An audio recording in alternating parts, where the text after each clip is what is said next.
শুরুতে যে খবরের দিকে নজর রাখবো, আগামীকাল অসম বিধানসভারও ভোট গণনা রয়েছে।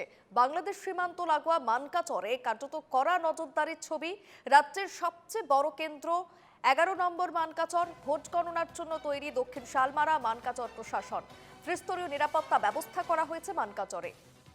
অসমে আগামীকাল ভোটের ফলাফল ঘোষণা হবে, কার্যত তার আগেই একেবারে কড়া নিরাপত্তার ঘেরাটোপে রয়েছে গোটা রাজ্য। এবং বাংলাদেশ সীমান্ত লাগোয়া মানকাচরেও কিন্তু সেই ছবি নজরে পড়ছে। রাজ্যের সবচেয়ে বড় কেন্দ্র 11 নম্বর মানকাচর। কার্যত ভোট গণনার আগের দিনে একেবারে ত্রিস্তরীয় নিরাপত্তার ছবি। প্রতিনিধি কবির মন্ডল আমার সঙ্গে এই মুহূর্তে রয়েছে সরাসরি মানকাচর থেকে।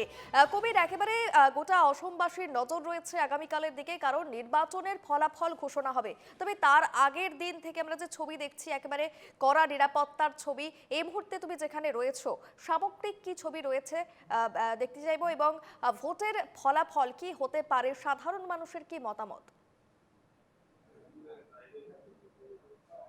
হ্যাঁ, দেখো প্রিয়ঙ্কা, রাজ্যের ভিতরে সবচাইতে বড় যে সমষ্টি মানকাসরা, যেখানে 402টা ভোট গ্রহণ ছিল। আর সেই 402টা ভোট গ্রহণ কেন্দ্রর যে ইভিএম এ ভোট বন্দী হয়েছে, সেই ইভিএম গুলো আগামীকালকে এখানে বহু জল্পনা কল্পনার পর অবশেষে কালকে 8:30 বাজার সঙ্গে সঙ্গে এখানে ভোট গণনা আরম্ভ করা হবে। আর ইতিমধ্যে দক্ষিণ শালমারা মানকাসর জেলা শাসক থেকে যাবতীয় যে ব্যবস্থাগুলো, সেই ব্যবস্থাগুলো করা হয়েছে। আমরা দেখাবো, দেখো এই যে এই যে ভোট গণনা কেন্দ্র, এখানে 14টা টেবিল দেওয়া হয়েছে। আর এই 14টা টেবিলের মাঝে জেলা শাসক থেকে যেসব বিষয়কদেরকে, অধিকারীদেরকে যে নিযুক্তি দিয়েছে, তারা কিন্তু এখানে সকালবেলা থেকেই ভোট গণনা আরম্ভ করে দিবে। আর এর পার্শ্ববর্তী আরও একটা রুম রয়েছে, সেখানে দেখা যাচ্ছে পোস্টাল ভোট সকাল 8টা থেকে আরম্ভ করা হবে। আমরা যতটুকু জানতে পেরেছি, সকাল 7টার সঙ্গে সঙ্গে বিভিন্ন প্রতিনিধি, পর্যবেক্ষক যিনি রয়েছেন, তার উপস্থিতির স্ট্রং রুম খোলা হবে। আর তারপরে ভোট গণনা আরম্ভ হবে। আমরা সরাসরি একজন অধিকারীকে পেয়েছি, আমরা কথা জানার চেষ্টা করব। এই যেটা দেখা যাচ্ছে বাংলাদেশ সীমান্তবর্তী জেলা, এখানে কঠোর নিরাপত্তার মাঝে বর্তমান দেখা যাচ্ছে প্রস্তুতি নেওয়া হচ্ছে। কি ধরনের আশা করা হচ্ছে, আর কত সময় লাগবে, যেহেতু রাজ্যের সবচাইতে বড় সমষ্টি দক্ষিণ শালমারা মানকাসর জেলার মানকাসর বিধানসভা? আমি 4 মে তারিখে ভোট গণনা আরম্ভ হব। সম্পূর্ণরূপে ইসিআইর প্রটোকল মতে যিখিনি সিকিউরিটি অ্যারেঞ্জমেন্ট করতে লাগে, ওই সম্পর্কে জেলা আরক্ষী এবং জেলা প্রশাসনের মাঝখানে সুসম্পর্ক রয়েছে। তিনারা ইন কোঅর্ডিনেশন সব কিছু করতেছে। এবং এই মানকাসর বিধানসভা সমষ্টিতে যেহেতু 402টা পোলিং স্টেশন রয়েছে, এই 402টা পোলিং স্টেশন আমরা 14টা টেবুলে কাউন্টিং করব।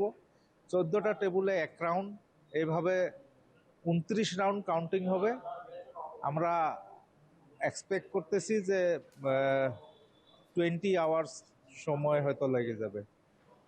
20 ঘন্টা সময় লাগবে। আমরা আরো দেখতে পেরেছি যে সকালবেলা কিন্তু এখানে আহ, যিনি সিনিয়র সুপার এসপি যিনি রয়েছেন, তিনি এসেছিল, এখানে পর্যবেক্ষণ করেছে। কালকে জেলা শাসক থেকে ডিসি কে আসতে আমরা দেখতে পেরেছিলাম।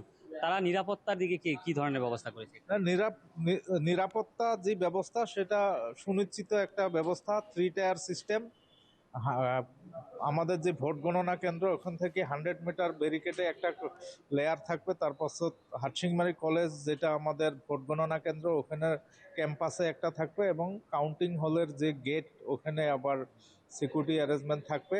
আর এইবার ইসিআইয়ের একটা বিশেষ ব্যবস্থাপনা, যে যে সমস্ত লোক কাউন্টিংয়ে জড়িত থাকবে, যারা কাউন্টিং হলে এন্ট্রি করবে, তিনাদের জন্য একটা QR code generated entry pass থাকবে। ওইটা সিকিউরিটি পার্সোনাল অ্যাপ বেস একটা ব্যবস্থা, ওইটা স্ক্যান করার পরে ইন করতে পারবে। এবং কেউ যদি বাইরে যায়, তাহলেও এটা অ্যাপ বেস একটা সিস্টেম, স্ক্যান করার পরে এটা আউট করতে পারবে।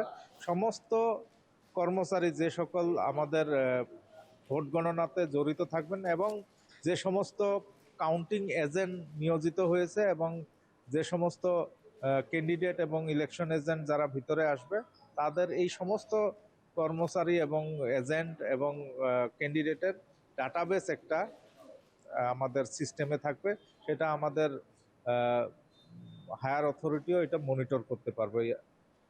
নিশ্চিতভাবে প্রিয়ঙ্কা, দেখো এই মানকাসর সমষ্টিতে 3,11,000-এর বেশি ভোট ছিল, আর সেখানে দেখতে পেরেছি আমরা 2,00,000 প্রায় 95,000 ভোট, অর্থাৎ 95.64% ভোটদান করেছে মানকাসর সমষ্টিতে। আর এখানে ভোট গণনার জন্য যেসব ব্যবস্থা করা হয়েছে, প্রায় 20 ঘন্টা, বলতে 20 ঘন্টা সময় লাগবে বলে ইতিমধ্যে জেলা শাসক থেকে তারা একেবারে কবির, এবং অনুমান সেই করেছে। ছবি আমরা আর দেখলাম। একেবারে একেবারে ভোটের ফলাফল ঘোষণার আগের দিন চরম ব্যস্ততা দেখা যাচ্ছে স্ট্রং রুমগুলিতে, কারণ এবং নিরাপত্তা ব্যবস্থা যথেষ্ট আঁটোসাঁটো, ত্রিস্তরীয় নিরাপত্তার ঘেরাটোপে কিন্তু সমস্ত ব্যবস্থা নেওয়া হচ্ছে এবং প্রত্যেকে তৈরি রয়েছেন আগামীকাল নির্বাচনের ফলাফল ঘোষণা কোন দিকে যাবে ফলাফল সেদিকেই কিন্তু নজর রয়েছে গোটা অসমবাসীর। আপাতত ধন্যবাদ কবির।